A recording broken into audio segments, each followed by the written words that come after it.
sekarang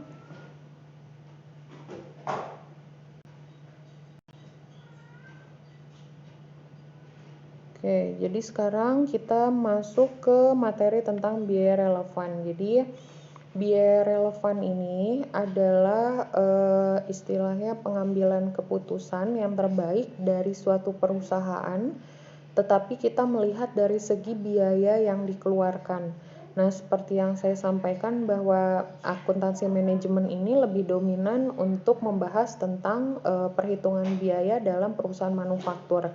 Nah, jadi kan kalau misalkan dalam perusahaan manufaktur atau perusahaan yang lainnya, pasti kalau ingin menjual suatu produk, kita harus meminimalisir biaya yang dikeluarkan. Karena apa? Karena kan biayanya itu diusahakan supaya tidak banyak pengeluaran karena kalau banyak pengeluaran nanti takutnya kita mengalami kerugian. Nah, jadi biaya relevan ini dipakai untuk pengambilan keputusan apakah kita baik mengambil keputusan tersebut atau tidak, diambil dari melihat biayanya sendiri. Diem nggak? Di sana dulu, baru Anda ini. Ini direkam loh sama Anda loh. Nanti masa pas mereka dengar ada suara Ais. Nah, itu jadi kita bisa menggunakan biaya relevan. Nah, di sini informasi akuntansi diferensial ini biaya diferensial itu kita bisa sebut dia sebagai biaya relevan, yaitu menyajikan suatu informasi mengenai taksiran pendapatan atau biaya atau asetnya itu seperti kas, peralatan, persediaan, itu yang berbeda jika suatu tindakan tertentu dipilih. Jadi artinya dengan informasi akuntansi diferensial ini kita bisa mempelajari kira-kira berapa sih taksiran pendapatan, berapa sih taksiran pengeluaran, berapa sih taksiran peralatan, berapa sih taksiran uang yang kita terima, itu dengan berapa kira-kira taksiran tersebut berdasarkan tindakan yang nanti kita pilih. Jadi istilahnya kalau kalian nih dalam kehidupan sehari-hari, misalkan kalian memiliki uang lebih yang lumayan besar, nah kemudian kalian itu bingung akan dibelikan apa. Misalkan kalian memiliki 2 kebutuhan, laptop dan handphone. Nah, misal kalian ingin ganti handphone baru tapi kalian juga butuh laptop. Nah, nanti di situ kalian bisa membandingkan dengan diferensial. Itu artinya apa? Kira-kira nanti kalau misal beli laptop biayanya berapa yang akan dikeluarkan. Terus kalau beli handphone berapa biaya yang harus dikeluarkan. Nah, itu yang menjadi dasar perbandingan. Jadi menaksir berapakah kira-kira pendapatan yang akan kita terima nantinya, menaksir berapakah biaya yang akan kita keluarkan nantinya apabila keputusan nanti diambil. Nah, itu kita sebut sebagai akuntansi diferensial. Nah, kemudian kalau akuntansi diferensial itu berkaitan dengan masa yang akan datang atau keputusan kita yang akan datang nanti apabila kita memilih beberapa alternatif pilihan. Tentunya dilihat dari segi biayanya, pendapatannya, dan juga asetnya. Nah, di sini kita lihat pendapatan diferensial itu apa? Pendapatan diferensial itu adalah pendapatan yang berbeda-beda. Artinya, pendapatan yang kita asumsikan berbeda-beda di setiap periode ketika kita mengambil keputusan. Misalkan gini, kalau kalian nih ingin melakukan penjualan barang, kalian pasti suka membandingkan mau jual barang apa ya. Kalau kita jual tas, pendapatan yang kita terima berapa? Nanti kalau kita jual misalkan kita jual laptop, pendapatan yang nanti kita terima berapa? Kalau kita jual handphone, pendapatan yang kita terima itu berapa? Jadi artinya itu adalah mengestimasikan pendapatan yang mungkin kita terima ketika kita memilih suatu tindakan. Nah, itu kita sebut sebagai pendapatan diferensial. Nah, kemudian kalau biaya diferensial itu apa? Nah, biaya diferensial atau biasa kita sebut biaya relevan itu adalah biaya yang kita estimasikan di masa yang akan datang pada saat kita mau mengambil keputusan tertentu. Jadi kalau misal tadi sama seperti ketika kalian memiliki dana, kemudian kalian ingin membeli sesuatu. Nah, kalian pasti harus memperhitungkan dulu pengeluaran yang terbesar itu yang mana. Nah, itu kita sebut sebagai biaya relevan atau biaya diferensial. Nah, kemudian di sini apa kriteria, apa biaya seperti apa sih yang bisa kita sebut dia sebagai biaya relevan. Nah, biaya relevan itu adalah biaya yang kita estimasikan untuk masa yang akan datang, yang diambil dari berbagai macam alternatif. Jadi kalau yang namanya biaya diferensial itu setiap alternatif biayanya pasti beda-beda, tetapi bukan biaya saat ini, tetapi biaya saat yang akan datang. Contohnya kalau kalian adalah pengusaha, misalkan kalian memiliki usaha UMKM jualan gorengan.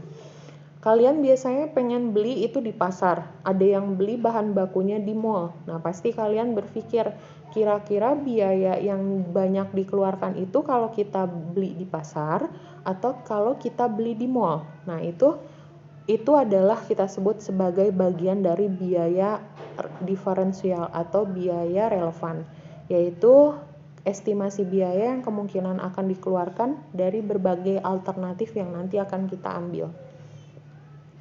Nah, kemudian selain ada biaya yang relevan, nah ada juga biaya yang tidak relevan. Nah, biaya yang tidak relevan itu artinya apa? Biaya yang tidak relevan itu artinya biaya ini tidak usah kita perhitungkan, tidak usah kita pikirkan ketika kita mau mengambil suatu alternatif. Jadi kalau kita ingin mengambil suatu keputusan, biaya ini jangan dihiraukan, jangan dihitung. Nah, ini disebabkan karena apa? Dia merupakan biaya masa lalu, artinya dia sudah terjadi. Nah, kemudian atau biaya masa yang akan datang tetapi sama. Nah, artinya biaya masa akan datang tuh sama itu artinya apa? Kita mau mengambil keputusan A, keputusan B, keputusan C, tetap aja biaya ini tuh ada, nilainya juga sama. Nah, itu berarti kita tidak usah mengambil keputusan dari biaya yang seperti ini. Jadi misalkan kalau kita mengambil kalian nih, misalkan mau membeli bahan baku di pasar sama bahan baku di mall. Misalkan kalian itu ada yang kita sebut sebagai biaya penyusutan kendaraan. Misalkan kalian menggunakan kendaraan pribadi ke pasarnya, menggunakan kendaraan pribadi ke mallnya. Kalau yang namanya penyusutan dia selalu sama.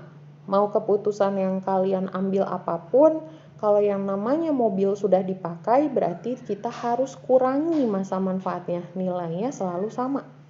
Nah, berarti kita tidak usah mengambil keputusan dari biaya penyusutan karena semuanya sama dan ini tidak usah menjadi dasar untuk pengambilan keputusan. Kalian mau belinya di mall, mau belinya di pasar, tetap saja kalau yang namanya mobil sudah dikurangi kegunaannya itu harus kita kurangi. Jadi maksudnya mau kalian mau beli bahan bakunya di mall, mau beli bahan bakunya di pasar, tetap saja mobil kalau sudah dipakai pasti penggunaannya pasti berkurang. Jadi dia tidak berpengaruh terhadap keputusan yang kalian ambil.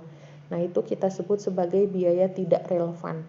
Nah, biaya tidak relevan itu contohnya yaitu tadi penyusutan. Penyusutan itu apa sih? Penyusutan itu artinya berkurangnya kegunaan dari suatu aset tetap.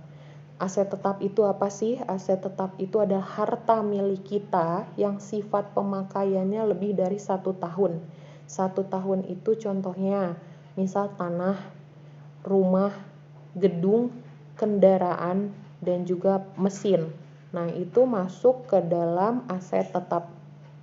Nah, jadi aset tetap itu artinya yang penggunaannya kita bisa pakai lebih dari 1 tahun.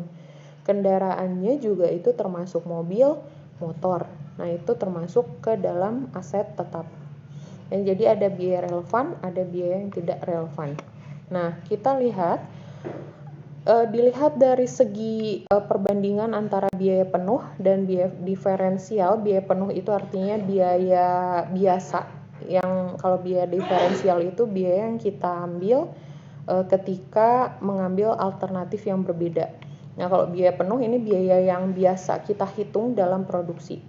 Nah, kalau misalkan biaya yang biasa kita hitung itu adalah biaya keseluruhan yang dibebankan kepada barang, ya, baik itu langsung maupun tidak langsung. Nah, misalkan apa sih biaya yang dibebankan atau yang diberikan harganya kepada barang?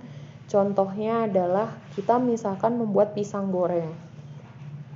Kalau misal membuat pisang goreng itu ada biaya langsungnya. Seperti apa? Tepung terigu, pisang, kemudian juga gula. Nah, itu kita sebut sebagai biaya langsung. Artinya adalah biaya yang memang kita berikan harganya nanti di dalam pisang goreng tadi. Nah, itu kita sebut biaya langsung. Nah, kemudian ada juga yang biaya tidak langsung. Biaya tidak langsung itu apa? Contohnya, rumah tempat kita jualan pisang goreng. Nah, misalkan kita rumahnya itu ngontrak, berarti kita harus yang disebut sebagai biaya sewa kontrakan.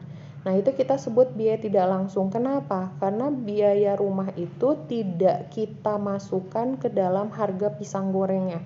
Yang kita masukkan ke dalam harga pisang gorengnya itu kan tadi cuman terigu, pisang, dan juga gula. Jadi nanti pada saat kita jual berapa harga pisangnya? Rp2.000 satu. Berarti kalau Rp2.000 itu di dalamnya ada harga terigunya, ada harga gulanya, ada harga pisangnya. Nah, tetapi kalau harga kontrakan rumah kalian itu tidak dimasukkan ke dalam harga pisang gorengnya. Karena itu kita sebut sebagai biaya tidak langsung. Ya, jadi tidak berpengaruh terhadap harga pisang gorengnya. Itu kita sebut biaya tidak langsung. Nah, kemudian biaya diferensial itu adalah biaya yang bisa berbeda-beda pada saat kondisi tertentu. Nah, ini juga bagian dari biaya penuh atau biaya produksi yang biasa dihitung dalam pabrik. Sama aja, sebetulnya dia bagian biaya penuh, tapi bedanya dia bisa berbeda-beda menentukan kondisinya. Nah, kemudian kalau misal sumber datanya, untuk menghitung jumlah biayanya, kalau biaya penuh itu pada umumnya ada laporan biaya. Laporan biaya itu apa sih?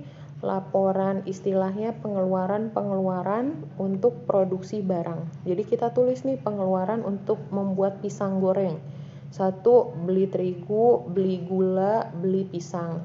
Kemudian beli gas, kemudian beli minyak. Nah, itu kita sebut sebagai laporan biaya. Ya, itu harus ditulis. Kenapa? Karena berkaitan sama pengeluaran. Nah, kalau misalkan biaya diferensial itu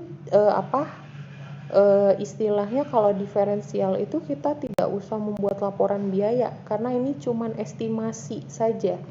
Nah, jadi kalau bedanya, kalau biaya penuh itu kita tulis langsung dalam laporan, kalau biaya diferensial tidak ditulis dalam laporan karena ini hanya estimasi. Jadi kalau hanya estimasi kita buat kotretan saja atau hitungan biasa saja. Nah, jadi ini sebetulnya biaya diferensial ini hanya dibutuhkan oleh kalian saat kalian mengambil keputusan. Udah itu aja. Kalau keputusannya sudah kalian ambil ya sudah. Berarti hitungan biaya diferensial itu sudah tidak berlaku lagi. Jadi dia hanya berlaku pada saat ingin mengambil keputusan saja. Nah, kemudian berikutnya kalau dilihat dari waktu, pada umumnya kalau biaya penuh itu semua berkaitan sama masa lalu. Jadi kalau misal kita buat pisang goreng nih, kita menghitungnya pasti setelah selesai kita buat pisang. Jadi kita tulis nih, tadi butuhnya biaya apa aja, keluarnya untuk apa aja. Nah, tapi kalau biaya diferensial itu bukan berhubungan sama yang masa lalu atau yang bukan berhubungan sama yang sudah terjadi. Tetapi kalau biaya diferensial berhubungan sama yang masa akan datang. Jadi ibarat kata kalian baru mengandai-ngandai nih pengeluarannya untuk apa saja kira-kira, baru kira-kira. Jadi itu kita sebut sebagai biaya diferensial. Nah, kemudian di sini konsep biaya relevan itu ada 2, yaitu pada saat kita menerima atau menolak pesanan penjualan khusus, Kemudian yang kedua yaitu membuat sendiri atau membeli bahan baku produksi. Artinya gini, kan tadi biaya relevan atau biaya diferensial itu dipakai untuk pengambilan keputusan. Nah, di sini ada dua alternatif keputusan ketika kita mau memproduksi barang.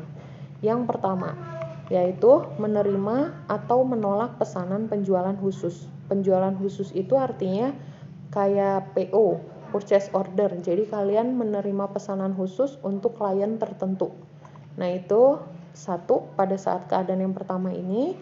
Kemudian yang kedua, pada saat keadaan yang kedua yaitu biaya diferensial diambil untuk mengambil keputusan membuat bahan bakunya sendiri atau membeli. Nah, jadi artinya kalau kalian mau menjual pisang goreng, kalian mau beli pisang atau berkebun pisang sendiri. Nah, itu keputusan perlu diambil juga. Dilihat dari segi biaya yang dikeluarkan. Ternyata kalau kalian beli pisang di pasar, wah ini harganya lebih mahal daripada berkebun menanam pisang sendiri. Nah, itu perlu dipertimbangkan, dilihat dari segi pengeluaran yang akan kalian keluarkan. Nah, ini menerima atau menolak pesanan khusus, ada contohnya. Di sini ada sebuah perhitungan laporan laba rugi ya. Sebelum dia mendapatkan pesanan khusus. Jadi ini sebelum dia mendapat pesanan khusus, ada laporan keuntungan dari perusahaan manufaktur. Di sini kita lihat dia melakukan penjualan senilai 1000, kapasitas yang dia jual 1000 unit, harga per unitnya dia jual 2000, maka totalnya adalah 2 juta. Kemudian biaya produksinya itu tadi ada dua, sudah saya sampaikan, ada biaya variabel dan juga ada biaya tetap. Biaya variabel sangat dipengaruhi oleh banyaknya produksi. Nah, di sini produksinya itu 1000. Nah, sedangkan biaya variabelnya per unitnya itu adalah 1200. Jadi total biaya variabelnya adalah Rp1.200.000. Kemudian biaya tetapnya sama, jadi mau kapasitas dia 1000, mau kapasitas dia 2000, tetap biayanya itu 300.000 untuk yang biaya tetap. Artinya dia hanya dipengaruhi oleh waktu, jadi bukan oleh kapasitas. Nah, sehingga menghasilkan total biayanya adalah 1.500.000. Nah, di sini ada penjualan yang diterima 2 juta, pengeluarannya 1.500.000, berarti dia memiliki kelebihan laba senilai Rp500.000. Nah, tetapi ada biaya usaha. Nah, biaya usaha ini biasanya untuk pembayaran gaji karyawan, kemudian untuk pembayaran listrik, untuk produksi, untuk pembiayaan air, telepon. Nah, itu kita masuk ke biaya usaha.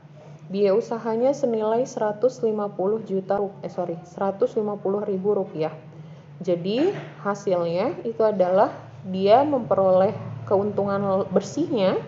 Bersihnya itu artinya tidak dikurangi apapun lagi. Dia memperolehnya itu senilai Rp350.000. Nah, sekarang ternyata dia setelah itu memperoleh pesanan khusus. Jadi dia memiliki pesanan khusus dengan tawaran bahwa pada saat pesanan khusus 100 unit, tadi kan sudah produksi dia 1000 unit. Nah, sekarang ditambah jadi 1100 ya, 1100 unit. Harga jualnya itu adalah 1400. Padahal kalau kita produksi itu awalnya itu adalah 1.500.000 dibagi 1000. Jadi per unitnya adalah 1.500 nih. Ini produksinya. Jadi biaya produksinya itu 1.500 unit. Kemudian kalau dia menerima tambahan pesanan 100 unit, dia harus jual per unitnya 1.400. Jadi bukan 1.500 nih, dia jualnya harus 1.400. Nah, gimana sih kira-kira, perlu terima tidak pesanannya? Kalau terima pesanannya, resikonya dia harus jualnya 1.400 per unit. Tapi kalau tidak terima pesanannya, dia jualnya 1.500 per unit. Jadi pilihannya dua, terima pesanan atau tidak terima pesanan. Kalau terima pesanan, dia jualnya harus 1.400 per unit. Kalau tidak terima pesanannya, berarti dia harus jualnya 1.500 per unit. Mungkin kalau secara kasat mata kita ambilnya mendingan tidak diterima aja ya, daripada kita terima pesanan khusus 100, jualnya lebih rendah 1.400. Kalau kita tidak terima pesanan khusus, jualnya tinggi malah 1.500. Nah, itu kalau secara kasat mata. Tapi kalau kita lihat dari segi biaya, bagusnya seperti apa? Maka kita lihat di sini ya. Nah, ini dia. Jadi, kalau kita bandingkan, sekarang kita bandingkan dari segi penjualan. Pada saat dia tidak menerima pesanan, penjualannya dia terima 2 juta. Nah, tetapi pada saat dia menerima penjualan khusus, awalnya dia cuma terima 2 juta. Kemudian dia terima pesanan khusus 100 yang harganya 1.400. Jadi totalnya adalah 2.140. Nah, dari mana? Yaitu 1.100 dikali 1.400. Jadi hasilnya 2.140. Nah, berarti ada perbedaan 140 nih. Kemudian dilihat dari segi biaya. Dari segi biaya, sebelum kita terima pesanan khusus yaitu 1.000 dikali 1.200. Maka harganya 1.200.000. Kemudian pada saat kita terima pesanan yaitu 1.100 dikali 1.200 rupiah.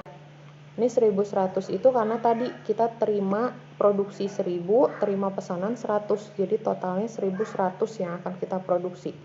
Dikali 1.200, ini dari soal 1.200. Maka hasilnya adalah 1.320.000. Kalau dilihat dari segi biaya, kita lebih besar keluar kalau ada pesanan khusus. Nah, biayanya kalau ada pesanan khusus kita keluar biayanya nih senilai segini, 1.320.000.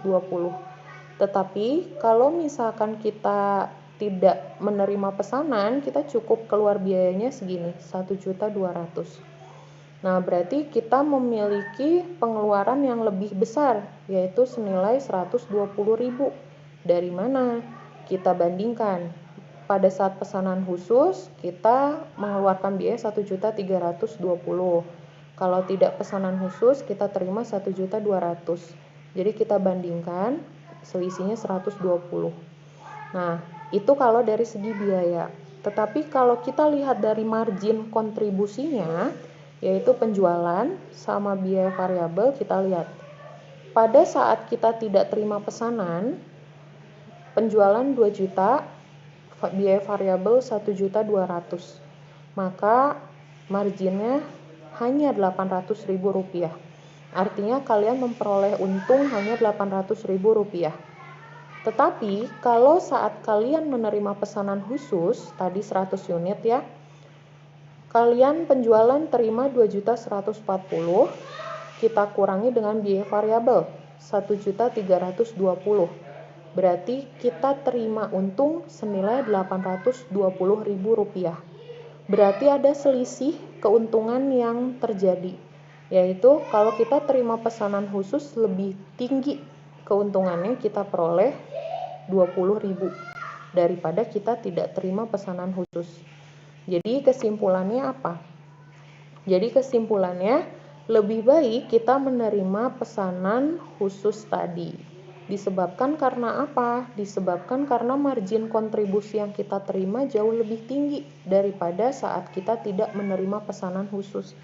Kalau tadi kita tidak menerima pesanan khusus memiliki keuntungannya cuma 800.000 rupiah, tetapi kalau dengan menerima pesanan khusus kita memperoleh keuntungan senilai 820.000 rupiah. Ya, kemudian di sini juga kita memperoleh tambahan yang lebih tinggi, yaitu pendapatannya senilai 140.000 rupiah tambahannya pendapatannya.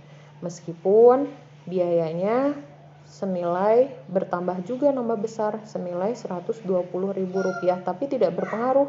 Yang kita lihat hanyalah margin kontribusinya, yaitu 820.000 rupiah. Nah, itu adalah keputusan biaya relevan pada saat mengambil keputusan mengambil pesanan khusus atau tidak usah mengambil pesanan khusus. Nah, kemudian yang kedua, pada saat kondisinya itu adalah ketika dia membeli bahan baku sendiri, membuat bahan baku sendiri atau membeli kepada pihak lain. Contohnya tadi pisang goreng, mendingan kita beli pisangnya atau mendingan kita tanam pohon pisangnya. Nah, itu juga ada pilihan dilihat dari biaya diferensial. Nah, di sini ada contohnya, ada keterangan, kemudian biaya per unit, kemudian ini adalah produksi pada saat 8.000 unit. 8.000 unit itu, jadi biaya bahan baku per unitnya 30. Kemudian pada saat dia produksi 8.000 unit, maka totalnya adalah 240.000. Kemudian biaya tenaga kerja langsung per unitnya 40. Nah, pada saat 8.000 unit, totalnya jadi 320.000, yaitu Rp40 dikali 8.000 unit. Kemudian biaya variabel per unitnya 10, dengan pada saat 8.000 unit jadi 80.000, 10 dikali 8.000 unit. Kemudian gaji pegawai per unitnya 30 dikali 8.000 jadi 240.000. Kemudian penyusutan 20 rupiah per unit kali 8.000, 160. Kemudian alokasi departemen lain 50 dikali 8.000 jadi 400.000. Nah, di sini kalau total per unitnya Rp180. Kemudian kalau total pada saat 8.000 unit, biaya yang dikeluarkan itu adalah Rp1.440.000. Itu kalau misalkan dia produksi sendiri. Nah, totalnya Rp1.440.000. Nah, kemudian perusahaan ternyata dapat tawaran untuk membeli bahan bakunya sendiri, yaitu senilai 100 untuk membeli bahan bakunya ya, maksudnya senilai 150 per unit. Sedangkan kalau misal tadi produksi totalnya itu 180 per unit. Jadi kalau kita lihat sih lebih baik beli aja, karena kan lebih murah saat beli daripada produksi sendiri tinggi 180 per unit. Nah, jadi alternatifnya itu apa yang harus dipilih? Lebih baik beli suku cadang atau tidak usah, atau produksi sendiri. Nah, di sini kita harus bisa membedakan tadi untuk menentukan biaya alternatif, kita harus bisa membedakan mana biaya relevan dan mana biaya yang tidak relevan. Biaya yang tidak relevan ini tidak usah kita hitung karena tidak berpengaruh terhadap pengambilan keputusan. Nah, biaya yang tidak relevan itu seperti apa? Itu adalah biaya penyusutan. Jadi biaya penyusutan nggak usah kita hitung untuk membandingkan keputusan yang diambil sama biaya biaya administrasi lainnya. Nah, biaya administrasi lainnya juga tidak usah kita perhitungkan karena tidak berpengaruh secara besar kepada produksi. Jadi tidak usah kita ambil. Maka perbandingannya seperti ini. Nah, yang kita ambil hanya bahan baku, tenaga kerja langsung, biaya overhead. Nah, biaya overheadnya juga kita ambil cuman biaya variabel karena berpengaruh sama produksinya. Kemudian biaya tetap juga biaya penyusutan dan biaya administrasi tidak kita ambil karena itu tidak relevan. Jadi kalau misal tidak relevan itu, ini hukum pasti, yaitu biaya penyusutan dan biaya administrasi itu tidak masuk ya. Kalau kalian mau menganalisa biaya diferensial, jadi tidak masuk. Jadi yang masuk hanya gaji pengawas. Nah, ini totalnya itu 30 dikali 8.000, ini ambil di soal semuanya totalnya. Harga per unit juga kita ambil dari soal. Nah, kemudian 110 ini diambil dari mana? Ini dari total pada saat per unitnya. Ini kurang gaji, ini kita ambil 30. Di soal ini harganya 30. Sorry.